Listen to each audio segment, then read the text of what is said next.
En cette journée de chaleur immonde, en région parisienne en tout cas, Gabriel Attal nous propose ses premières propositions, hein.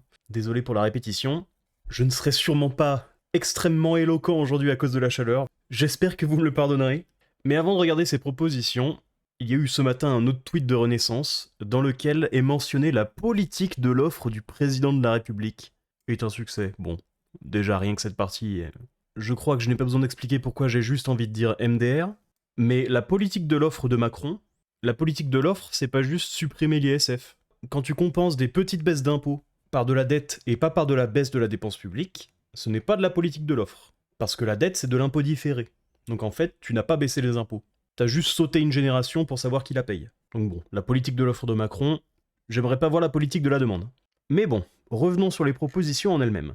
Un 13e mois pour les travailleurs. Gabriel Attal veut remettre le travail au cœur de notre modèle social, avec un choc massif pour les salaires. Il propose de supprimer la part salariale de la cotisation vieillesse, le salaire net augmenterait de 7% par mois.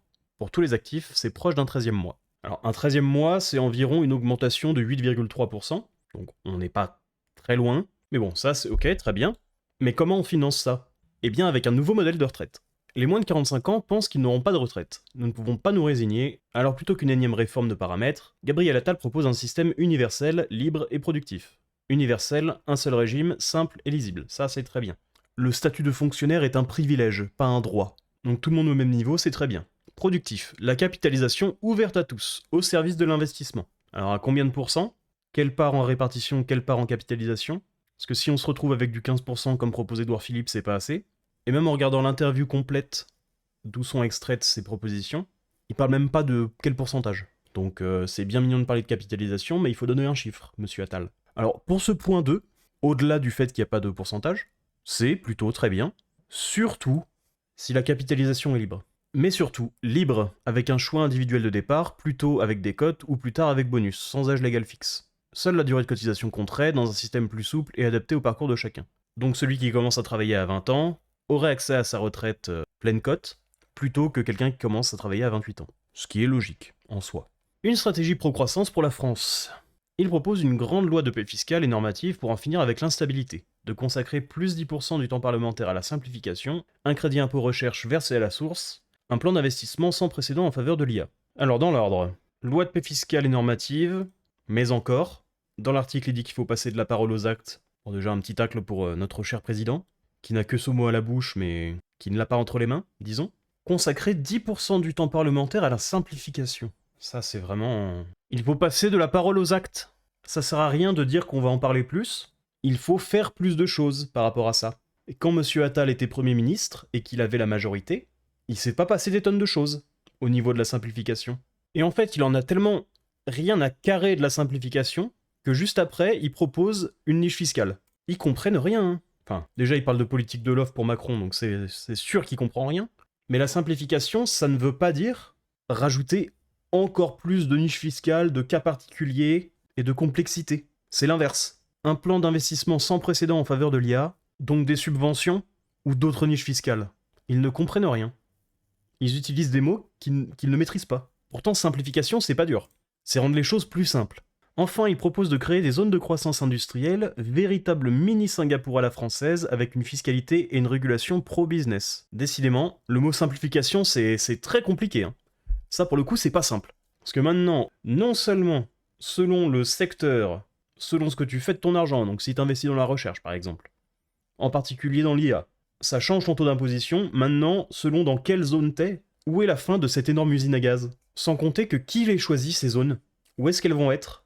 J'espère qu'il n'y aura pas de zone restreinte au terrain des amis de Monsieur Attal, par exemple. Ah, toi, je t'aime bien, toi, tiens, hop.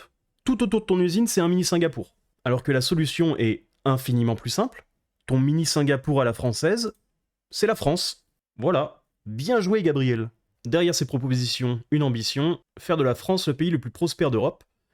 Objectif chiffré, 3 millions d'emplois, 15% d'industrie dans le PIB, 10 géants tech européens, porter la richesse par habitant de la France au niveau de celle des Américains. Tout ça, c'est bien mignon. Mais alors ça, déjà, ça dépend pas que de nous.